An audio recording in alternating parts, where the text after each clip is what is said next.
I thought I would just kind of go up and just kind of figure out what in the world was going on, that the line was not moving. None of the lines were moving. I got to a baggage handler and I said, nothing is going on. Is there a problem? He said, yeah, there's a problem. He said, our power is down. Our power is down and nothing is working. The computers weren't working, the magnetometers weren't working, the conveyor belts weren't working. Things aren't working. So we're waiting for things to get better, for things to get fixed. So we waited and we waited and we waited hour after hour after hour. No planes could come in, no planes could go out, and we found ourselves stuck in an uncomfortable situation because we couldn't break out of it. We were trapped. We couldn't get to where we wanted to go because things weren't working. Finally, across the loudspeaker, the announcement was made, I'm sorry, ladies and gentlemen, LaGuardia Airport is closing.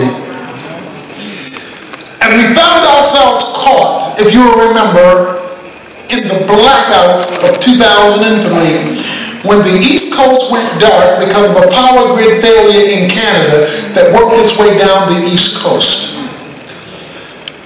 So we thought things were going to get better, and they now had gotten worse because not only could we not catch a plane, we had already checked out of our hotel room. And so things were now worse than we thought. What are we going to do? Everybody is now scurrying around. Thousands of people who were catching trains, people who were catching planes. Everybody was in the same mess we were in. Things were not working. It was in the midst of that I called back to Dallas to my assistant and I said, look, we got a major problem here. The airport is closed down, there's no power, things are not working, we don't have a place to reside for the night. Just call our travel agent and see whether you can find us a place. She called back about 10 or 15 minutes later and she said, the Crown Plaza LaGuardia has one room left, but they can only hold it for 10 minutes because so many people are trying to get rooms.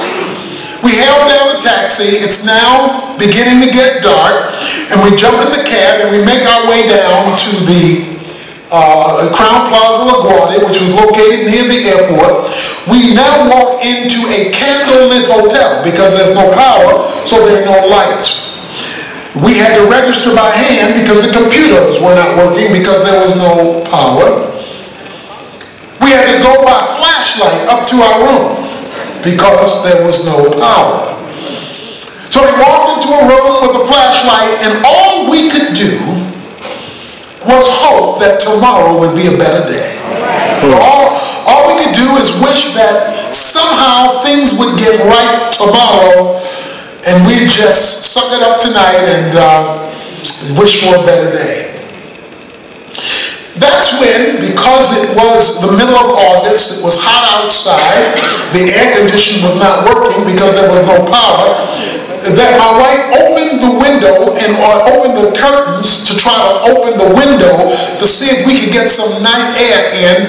And when she opened the curtains in order to open the window, that's when we saw it.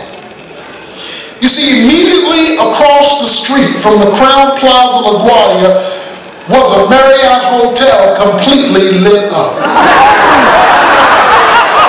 True story. I mean, it was lit up. We opened the window and there was music playing. And they were right across the street from each other. There were people hanging out, eating and stuff.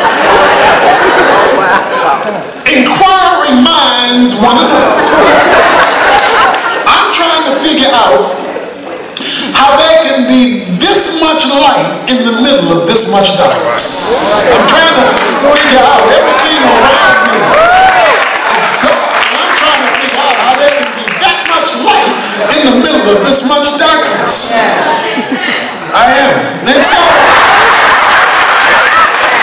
And so we make our way down to cross the street. It's like 8 o'clock or 9 o'clock. It's dark outside, but we can make our way across the street because I'm trying to figure out. We go across the street, things are lit up. We walk into an air-conditioned hotel. They got the lobby lined with television, CNN discussing how dark New York is. People are standing in line to get hot food, something that our hotel didn't have. So I find the assistant manager because I have a question. And my simple question, mister, is explain this to me. No lights anywhere, no lights on the street. Houses don't have lights unless they have a flashlight or candle or something, and you are completely lit up. How can this be? He said, people have been asking us that all day, and it's really fairly simple. He said, this hotel, when it was built with a gas generator. So we have power on the inside that's not determined by circumstances.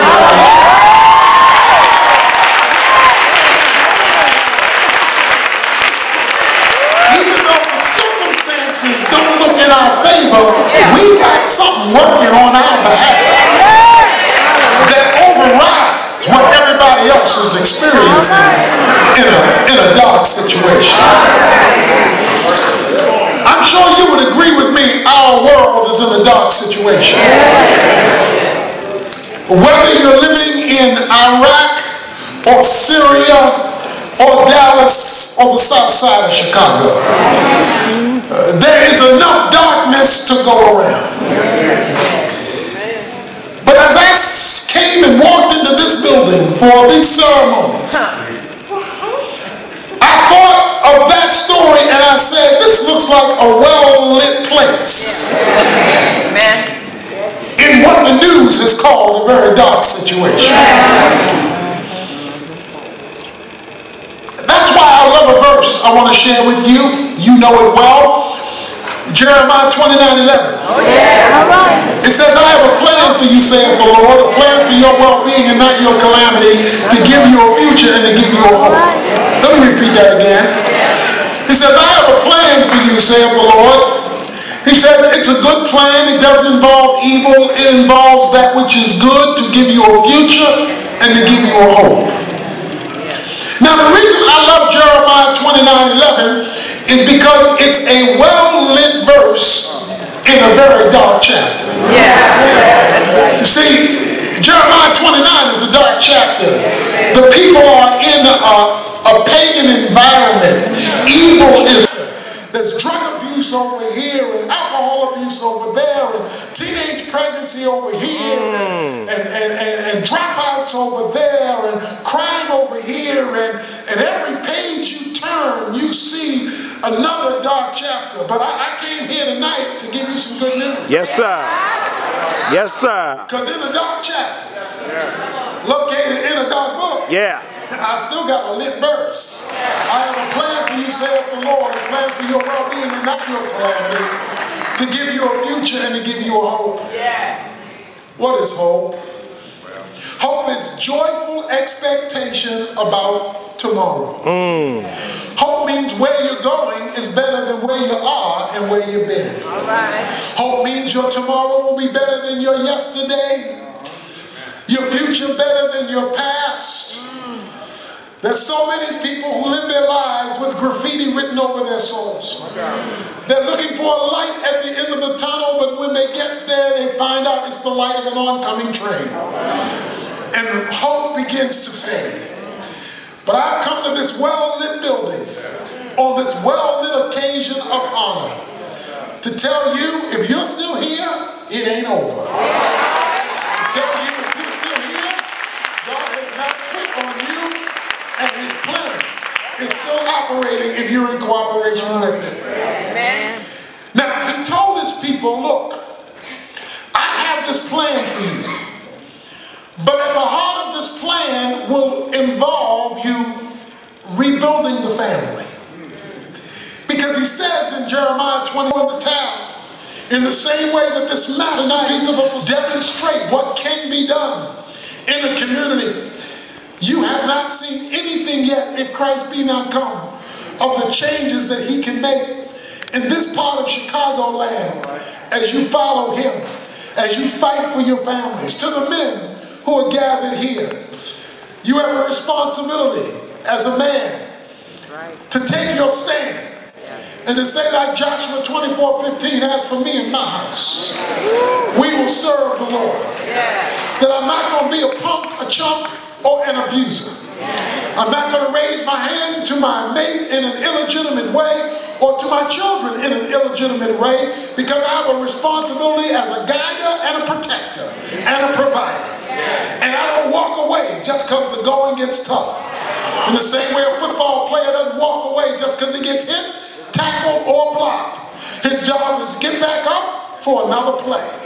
Sometimes you have to have some folk around you to help you get back up. But you get back up and you say, God has put me here and we're not going anywhere. This is God's house. And I take my stand. It's you ladies who take your stand along with that man if you are married. And you take that stand and you say that I will honor you as you honor Christ. And we will fight for our family. Why? Because it's not just about you. It's about that boy, that girl, those children who are going to grow up in this community and who need to get their value systems from their home, not from the streets. Who need to get their standards from a righteous mom and dad, not from the players on the corner. Yes, sir. Who want to marry a man like their daddy and be a woman like their mama because that's the model that has been set before them. Who cut off the television long enough to get their lessons, to get their grades so that they finish their education, so that they don't have to settle for minimum wage in their occupation. All of that should come to the home. Everything else should be a bonus benefit. So I want you to fight. I want you to claim that home, claim that family, and get that hope that God has promised you. Because if Christ be not come, there is a generation banking on you, banking on me, banking on us, and if we fail them, then however bad things are now, you ain't seen nothing yet. But if we give God something to work with, if we do